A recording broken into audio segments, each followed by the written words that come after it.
ओए जरदारी, बेशरम बेगैरत बेहया आदमी, इस्तिस्ना लैंड वाले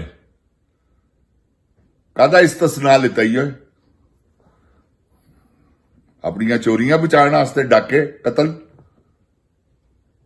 जेड़े तेरे ते पैने ही पैने ने। जिन्ना मर्जी वड्डा इस्तिस्ना ले लै,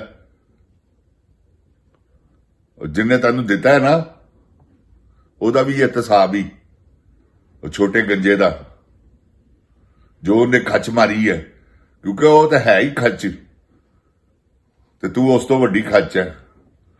बर्बाद कर दिता है जिंद जान पाकिस्तान जी। जिस दिन उन्होंने सिंध हाउस च लोकां दे ज़मीरां दे सौदे कीते ने ना, ते उन्हां दे उत्ते बेगैरता दे उत्ते लानत खुदा दी, जिन्हां ने इन्हां नाल सौदे कीते ने, जिन्हां ने पैसे फड़े ने। औज़ बिल्लाह मिनश शैतानिर रजीम, बिस्मिल्लाहिर रहमानिर रहीम, रब्बे ज़िदनी इल्मा। ऐ अल्लाह ताला मेरे इल्म में इजाफा फरमा और मुझे सच बोलने की तौफीक दे। ओए गोली क्यों चलाई हो?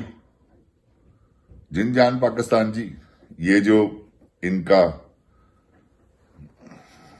मिशन है, जो इनकी प्लानिंग है, वो सिर्फ और सिर्फ पाकिस्तान की बर्बादी की तरफ जाती है और इनके पास ना कोई कुछ भी नहीं कर सकते। ये आप देखें कि इनका जो दौर है 3 साल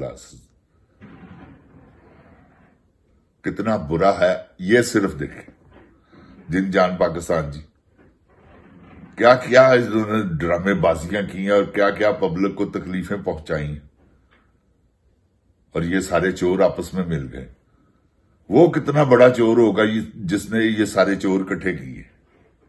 ये देखे जिन जान पाकिस्तान जी कि वो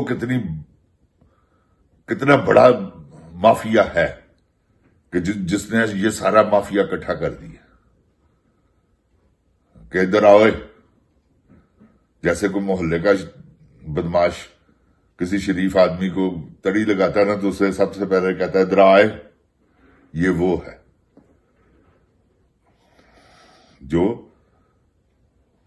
मिस्त्री साहब ने, मिस्त्री आसम मुनीर, इसने कारनामा सर अंजाम दिया है कि ये सारा माफिया गंद इकट्ठा करके उन्होंने कहा लूटो पाकिस्तान को। मैं भी लूटता हूं, लोगों को मारो, लोगों की इज्जतें पमाल करो, लोगों की माओ बहनों को तंग करो, लोगों के सामान तोड़ दो, लोगों की फैक्ट्रियों को बंद कर दो, जो चाहे दिल में करो। ये इनका मिशन है। कभी ऐसा भी आपने देखा था? इतना दौर आया है, मैंने कभी पुलिस को इस तरह नहीं देखा। मैं कसम खाने के लिए तैयार हूं। जो जुल्म अब पुलिस ने किया है वो पहले नहीं करती थी। ये पुलिस नहीं कर रही, ये गुल्लू भट्ट कर रहे हैं। ये तोड़ फोड़ सब कुछ, क्योंकि बीच में घुस जाते हैं, कुछ वर्दी में, कुछ बगैर वर्दी।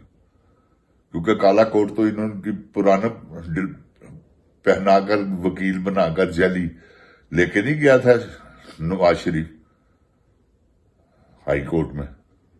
तो ये वही काम है जिन जान पाकिस्तान जी कि जैली हर चीज मास्टर है ये। और यार किसी जज की जरूरत नहीं है कि इनके खिलाफ फैसला कर रहे, ये उसके गड्ढे लेके पहुंच जाते हैं।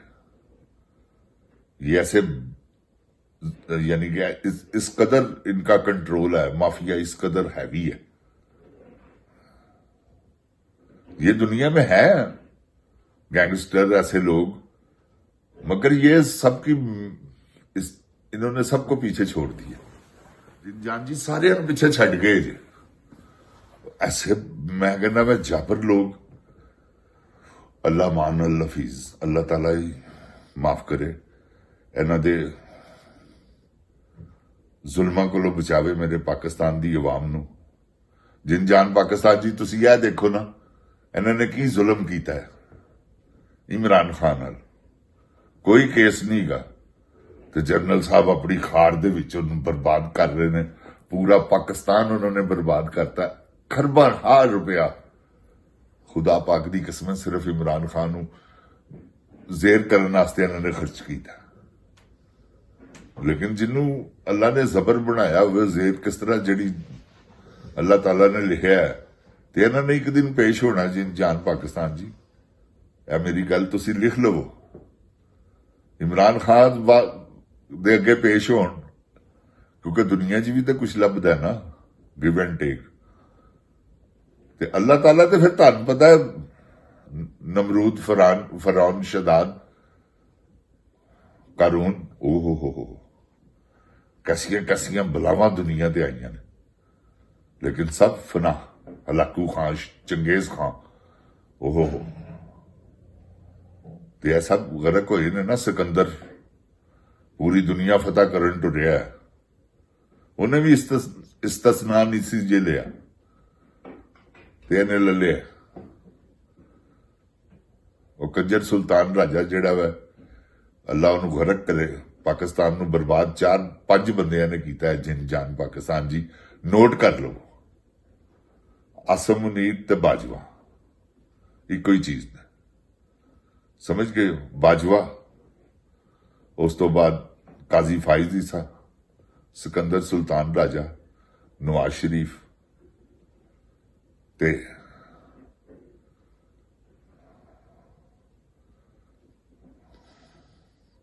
ਪੰਜਵਾਂ ਮੇਰੇ ਜ਼ਿਹਨ 'ਚ ਹੈ ਸੀ ਇਹ 5 ਜ਼ਰਦਾਰੀ।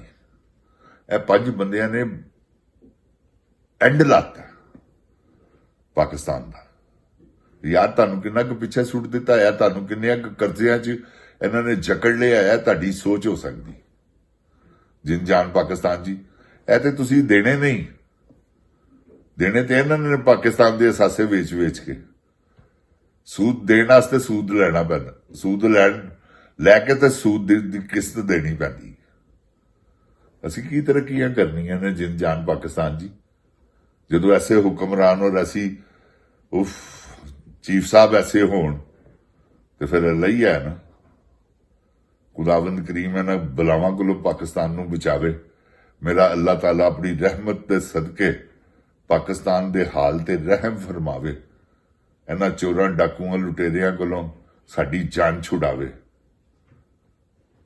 ਤੇ ਇਹਨਾਂ ਨੂੰ ਅੱਲਾ ਪਟਰੇ ਤੇ ਪਾਵੇ। ਯਾਰ ਦੇਖੋ ਨਾ ਤੁਸੀਂ, ਕੈਸਾ ਜ਼ਾਲਮ ਲੋਗ ਨੇ ਜਿੰਦ ਜਾਨ ਪਾਕਿਸਤਾਨ ਜੀ। ਉਹ ਜ਼ਿਲੇ ਸ਼ਾਹ, ਖੁਦਾ ਦੀ ਕਸਮ, ਨਹਾਇਤ ਮਾਸੂਮ ਆਦਮੀ, ਉਹਨੂੰ ਮਰਵਾਤਾ। ਕੀ ਕਿਨਾਰੇ ਮਾਰਦਾ ਇਮਰਾਨ ਖਾਨ? ਸਾਰੀ ਆਵਾਮ ਨੂੰ ਮਰਵਾ ਦਿਓ, ਸਾਰੇ ਹੀ ਨਾਰੇ ਮਾਰਦੇ ਜੇ, ਤੇ ਸਾਰਿਆਂ ਨੂੰ ਮਰਵਾ ਦਿਓ। ਇਸ ਤੋਂ ਬਿਹਤਰੀਨ ਹੱਲ ਕੋਈ ਨਹੀਂਗਾ ਤੁਹਾਡੇ ਕੋਲ ਕਿ ਜਿਹੜਾ ਆਵਾਜ਼ ਚੁੱਕੇ ਉਹਨੂੰ ਗੋਲੀ ਮਾਰੋ, ਜਿਹੜਾ ਝੰਡਾ ਲਾਵੇ ਉਹਨੂੰ ਗੋਲੀ ਮਾਰ ਦਿਓ। ਹੁਣ ਇਹੋ ਹੀ ਕੰਮ ਤੁਹਾਡੇ ਕੋਲ ਰਹਿ ਗਿਆ ਹੈ ਜੀ, ਮੈਂ ਤੁਹਾਨੂੰ ਦੱਸ ਦਿਆਂ, ਕਿਉਂਕਿ ਹੁਣ ਦਿਨ ਬ ਦਿਨ ਉਹਦੀ ਮਕਬੂਲੀਅਤ ਵੱਧਦੀ ਜਾ ਰਹੀ ਹੈ। ਕੁਹਾਟ ਵਾਲੇ ਜਲਸੇ ਨੇ ਵੀ ਦੱਸ ਦਿੱਤਾ ਕਿ ਇਮਰਾਨ ਖਾਨ ਨਾਲ ਆਵਾਮ ਭਰਪੂਰ ਹੈਗੀ। ਤੁਸੀਂ ਐਵੇਂ ਆਪਣੀਆਂ ਖੱਚਾਂ ਨਾ ਮਾਰੋ, ਬੇਵਕੂਫੀਆਂ ਨਾ ਕਰੋ, ਚੁੱਪ ਕਰਕੇ ਉਹਦੇ ਕੋਲੋਂ ਮਾਫੀ ਮੰਗੋ ਤੇ ਪਾਕਿਸਤਾਨ ਨੂੰ ਸਿੱਧੀ ਰਾਹ ਤੇ ਪਾਓ। ਜਨਰਲ ਸਾਹਿਬ, ਇਹ ਤੁਹਾਨੂੰ ਇਹ ਮੁਖਲਸ ਮਸ਼ਵਰਾ ਕਰ, ਉਹ ਮਾਫ ਕਰ ਦੇਗਾ। ਜਿਨ ਜਾਨ ਪਾਕਿਸਤਾਨ ਜ਼ਿੰਦਾਬਾਦ, ਜਿਨ ਜਾਨ ਪਾਕਿਸਤਾਨ ਦੀ ਆਵਾਮ ਜ਼ਿੰਦਾਬਾਦ, ਇਮਰਾਨ ਖਾਨ ਜ਼ਿੰਦਾਬਾਦ। ਓਏ ਗੋਲੀ ਕਿਉਂ ਚਲਾਈ? अस्सलाम वालेकुम।